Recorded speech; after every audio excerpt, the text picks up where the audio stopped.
तो पहले जारी हो जाती है, वहां अलग सिस्टम है, वहां युगांडा के रूल चल रहे हैं कि रेलवे हो, चाहे एसएससी हो, चाहे बैंक हो, चाहे शिक्षकों की भर्ती हो। आपको भी पता होगा जब कोई भर्ती निकलती है तो उसके लिए बजट पहले आवंटित हो जाता है, और ये भर्ती निकलने के बाद उन भर्तियों को 4-4 साल तक टाल देते हैं। आपको पता है कि वो बजट कहां इस्तेमाल होता है? कभी सोचा आपने? भर्ती निकलने से पहले बजट आवंटित हो जाता है, उसके बाद जो उतने लोगों की 4 साल में शिक्षक भर्ती मुश्किल से हुई यूपी में, और उसके बाद 28,000 पद आज भी रिक्त हो गए। वहां कट रेट अगर 100 हो गया तो गाड़ी कम यूज करो, ठीक है, कम कर लेंगे यूज। कल को अनाज महंगा हो जाएगा तो क्या एक टाइम का खाना खा लोगे? ये बोल दोगे फिर तो तुम कि एक टाइम का खाना खा लेना? क्या गलत को गलत नहीं कह सकते? युवाओं की जवानी पढ़ते पढ़ते निकल रही है और नौकरी नहीं मिल रही, इस तरीके का सिस्टम हो गया है। क्या युवा प्रश्न पूछकर गलती कर रहा है? आज बेरोजगारी चरम पर है, और अगर हमने तेज आवाज में ये कह दिया कि रोजगार दो, उसके बावजूद भी कोई मीडिया चैनल इसको दिखाने को तैयार नहीं है, बल्कि हमें गलत ठहराया जा रहा है, हमारी आवाज को दबाने की कोशिश की जा रही है।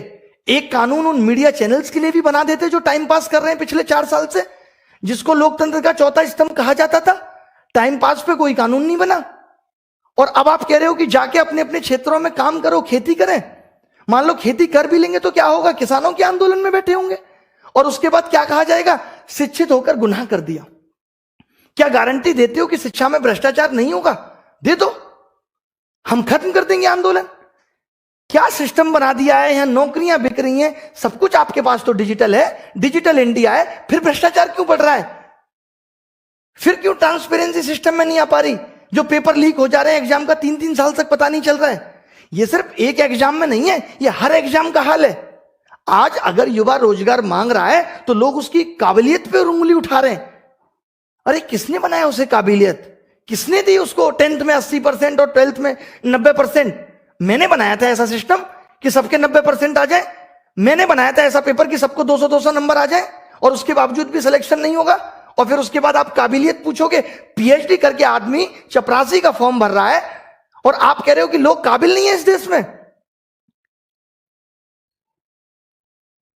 और आप कह रहे हैं कि काम से रोजगार मिलता है, मांगने से नहीं। तो आप भी वोट नहीं मांगते, आप भी ये नहीं कहते कि वोट दो, मोदी सरकार ही आएगी, अब की बार मोदी सरकार। आपने भी तो वोट मांगा था। अब अगर हम